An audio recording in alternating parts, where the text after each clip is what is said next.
30% das mortes do mundo inteiro se deve à doença cardiovascular. E para você, mulher, tome muito mais cuidado. O que mais mata as mulheres é a doença cardiovascular.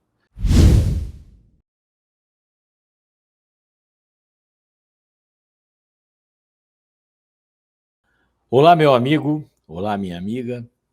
Eu sou o Dr. Roque Marcos Savioli. Eu sou cardiologista, eu sou clínico geral e sou cardiogeriatra. Trabalho no Hospital das Clínicas, no Instituto do Coração do Hospital das Clínicas, desde 1977. E eu estou abrindo esse canal, me comprometendo com vocês a levar informações sobre a sua saúde física, sobre a sua saúde psicológica e também sobre a sua saúde espiritual. A missão desse canal é fornecer informações corretas, sempre calcadas na literatura médica. Nada de achismo, nada disso. Sempre com evidências médicas. Justamente para evitar essas informações, às vezes errôneas, que vagam pela internet.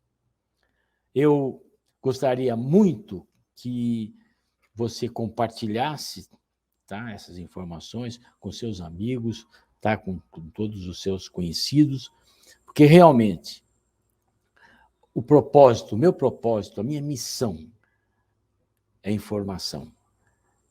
É fazer com que você tenha uma vida melhor para que todos nós possamos viver e envelhecer com saúde, né? E vocês sabem muito bem que hoje a mortalidade do Brasil, do mundo inteiro, a maior mortalidade é infarto do miocárdio, ou doença cardiovascular. Doença cardiovascular pode ser infarto, pode ser o AVC, que chamava de antigamente de derrame, né? Pode ser um problema na artéria, mas 30% das mortes do mundo inteiro se deve à doença cardiovascular. E para você, mulher, tome muito mais cuidado. Que você que está na menopausa, perimenopausa, que está toda preocupada com a parte ginecológica, né? E com razão. Vai no ginecologista, vai ver a mama, se tem alguma coisa, mas o que mais mata as mulheres é a doença cardiovascular. Então, tudo bem, você vai no ginecologista, você veja tudo isso, que é perfeitamente correto, mas também não deixe de procurar o seu cardiologista. É nessa fase de perimenopausa, de menopausa, onde realmente a mulher perde a proteção dos hormônios e o que acontece que normalmente a mulher é protegida pelos hormônios femininos, né? E quando chega a menopausa, desaparecem esses hormônios, e aí o risco dela ter um infarto, um AVC, é exatamente igual, até maior que o dos homens. Agora, o que é o infarto, que se fala tanto, né? Infarto do miocárdio. Na verdade, o coração é um músculo, tá? E ele é nutrido por artérias. São vasos que levam sangue para o coração, para ele poder viver. Esses vasos chamam-se artérias coronárias, de coração. E quando você tem uma obstrução desses vasos, você pode ter um infarto. O que acontece? Por que tem essa obstrução e como é que é isso? Você deve ter ouvido falar muito em aterosclerose, esclerose, mas na verdade o que é? O vaso que leva o sangue, a artéria, com o passar do tempo, os níveis de colesterol do sangue vão se depositando, né? E vai formando uma plaquinha, que aí ele vai crescendo, crescendo, crescendo até a hora que entope. É como se fosse um cano de casa, vai? É uma coisa. O cano vai ficando com uma dificuldade de passar água até uma hora que entope. Quando entope, você pode ter o infarto do miocárdio. O que é? Que levando à morte daquelas células. Porque não chega o sangue, a célula morre. Então, o infarto do miocárdio é uma doença muito grave. Tá, para você ter uma ideia, metade das pessoas que têm infarto, elas morrem antes de chegar ao médico, em qualquer lugar, onde estiverem. Tá, dentro do hospital, dentro da UTI, o que for, tem um infarto, metade morre antes de a gente poder chegar perto. Então, daí o cuidado. Antigamente, eu me lembro, olha, veja bem, eu tenho 48 anos de formado, Eu sempre trabalhei em UTI, sempre. As primeiras unidades cardiológicas de São Paulo, nós trabalhávamos, nós que montamos isso. Antes de existir esses grandes hospitais, antes de você ter pronto-socorros, a gente trabalhava nessas unidades, e a mortalidade naquela época era 40%, 50%. Mortalidade das pessoas que sobreviviam. Porque não tinham tantos recursos como a gente tem hoje. Hoje, graças a Deus, a tecnologia é fantástica. Eu acompanhei, graças a Deus, olha, uma das coisas que eu agradeço a Deus é eu ter podido acompanhar toda essa evolução da medicina. Tá? Desde o começo da informática até agora. E hoje, até agora, eu estou lá dentro do INCOR e, graças a Deus, eu dedico 2 dias da semana para estudar. Porque eu acho que isso faz bem para mim, tá? E faz bem para os outros também, não é? Então, veja bem, como é que eu vou saber se a pessoa... Você pode me perguntar, doutor, como é que eu vou saber que eu estou tendo um infarto? Tá? Bom, a primeira coisa que eu falo para vocês, 70% das pessoas que chegam no meu consultório com dor no peito, a dor não é do infarto. Tá? A dor pode ser de outras coisas, porque, veja bem, a dor no peito pode ser do infarto, claro, que a gente tem que correr atrás disso. Pode ser do problema de esôfago, pode ser de gases, pode ser de problema do pulmão, pode ser problema da caixa torácica. Mas vamos imaginar aquilo que você me perguntou. Como é que eu sei que eu estou tendo infarto? Primeira coisa, é uma dor forte, apertando aqui no peito. Parece que tem, os pacientes falam que parece que tem um caminhão no peito. Tá? Não tem relação com respiração. Tá? O cara pode respirar normal, mas e essa dor, ela se irradia para os braços, direito, esquerdo, pescoço, para as costas, às vezes. E é uma dor que vem junto com sudorese, a pessoa começa a suar frio, tá? Pode ter náuseas, pode ter vômitos. E é uma dor que demora mais de 20 minutos. Então, isso é sinal de um ataque cardíaco. Isso é sinal que você tem que tomar uma providência. Mas assim, tem variações desse tipo de dor. Olha, por exemplo, outro dia um paciente me liga dizendo que estava com dor aqui. Fala, doutor, eu estou com dor aqui na maxila, no pescoço e na garganta. Parece que estão me apertando a hora que eu ando. Falei, correndo, vem aqui, correndo. Mandei para o hospital correndo, fui lá, em seguida tinha lesão, obstrução de artéria importante, tivemos que tomar um procedimento rápido e salvamos a vida do rapaz, do senhor, né? Então, vários tipos de dor. E mulher, eu vou me dedicar mais tarde exclusivamente para dizer sobre o coração da mulher, que é um pouco diferente. Voltando então, você tem uma dor no peito forte, sua frio, tem náuseas, tem vômito, e fica pálido, branco. Então, isso é o principal, isso é o clássico do infarto do miocárdio. Tudo bem. Pode ter falta de ar. E pode ter as complicações já do infarto. As complicações de infarto, arritmias. Arritmia que pode matar. Tá? Pode ter falta de ar, pode entrar em insuficiência cardíaca. Mas o que você deve fazer?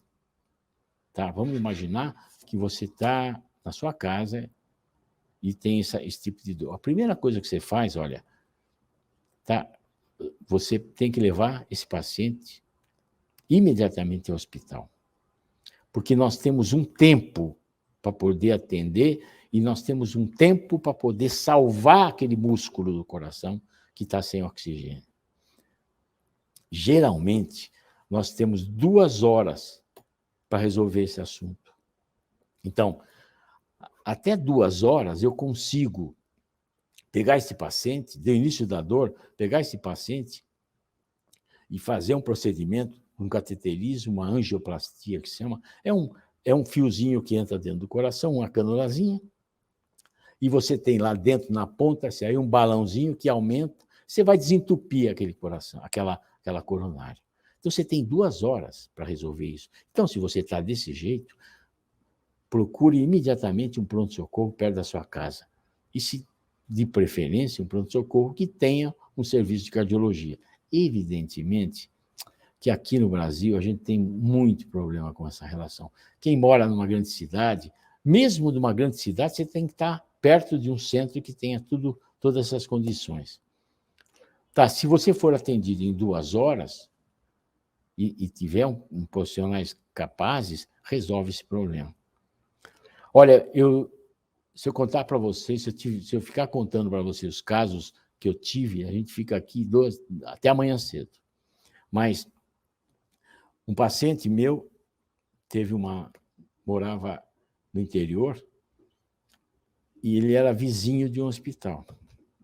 Ele teve um quadro desse tipo, dor, forte, suou frio. O que ele fez errado? Ele morava sozinho, não tinha como. Ele foi andando até o pronto-socorro, que era perto da casa dele. Quando ele chegou no pronto-socorro, ele teve uma parada cardíaca, a hora que ele estava na recepção. Olha como existe a providência mesmo, né? A gente tem que sempre estar imaginando que Deus está com a gente.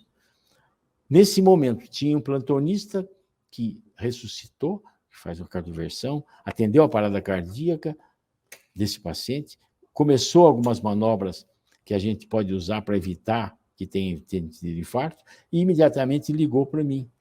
Eu mandei ele vir para São Paulo e a gente fez todos os procedimentos e conseguimos viabilizar esse miocárdio, não deixamos esse coração complicar.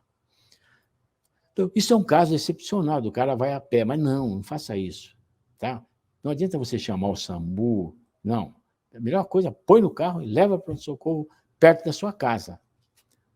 Tá? O pronto-socorro que esteja do lado. Se você tem um convênio médico, melhor ainda. Muito mais rápido de você ser atendida. Mas eu digo, olha, mas veja bem, doutor, como é que eu faço para saber se eu posso ter um infarto? Como é que eu faço para prevenir? Bom, veja bem, o infarto, às vezes, como eu contei para vocês agora, o cara tem dor forte, sim, mas às vezes você tem sinais que vão avisando, olha, que um dia você vai ter infarto, um dia você vai ter infarto. O que acontece? Como é que é? Essa dor que eu contei para vocês, que é forte, então, às vezes o sujeito vai subir uma escada, ou vai andar mais depressa, vai atravessar a rua correndo, ele sente um aperto no peito, tá? Pode, às vezes, até formigar o braço, o pescoço, mas é rápido, isso não dura muito, coisa de 5 minutos, e passa quando ele passa com repouso. Então, isso é chamado de angina de peito. Tá? Esse tipo de angina de peito ela vai se tornando progressiva. Então, hoje o cara tem um apertinho no peito quando ele sobe 20, 50 degraus, 20, 30 degraus, vai. Amanhã, quando ele sobe 10, já começa a apertar o peito. Depois, ele está em casa sentado, tem o aperto. Então, aí, isso é uma progressão. Isso vai significando que vai fechando aquela artéria até uma hora que ele tem aquela dor forte e tem um infarto. Tá, como é que eu faço para prevenir tudo isso? Não é? Como é que eu faço para evitar esse problema? E quais são as causas? Por que eu tenho infarto, né? Bom, existem causas, a gente chama de fatores, sabe, de risco cardiovascular. A missão desse canal realmente é essa, informação. Tá, nós vamos levar a discutir fator de risco por fator de risco, cada um, explicar direitinho cada um para vocês. Tá aí, veja só, se você tem mais de 40 anos, ser mulher, indiscutivelmente, você tem que procurar o ginecologista, mas você tem que ir no cardiologista uma vez por ano. E se você, homem, você tem acima de 40 anos, você tem que fazer a visita no cardiologista. Tá? Se você tem histórico na família de câncer de próstata, tem que ir mesmo. Você tem que fazer o exame da próstata. Esse tabu todo existente. Então, essas são recomendações que eu deixo para vocês. Sabe? Visita anual ao cardiologista para fazer os exames de sangue que precisa, fazer os testes de esforço, fazer alguns exames de imagem. Então, isso é uma forma importante de prevenção da doença.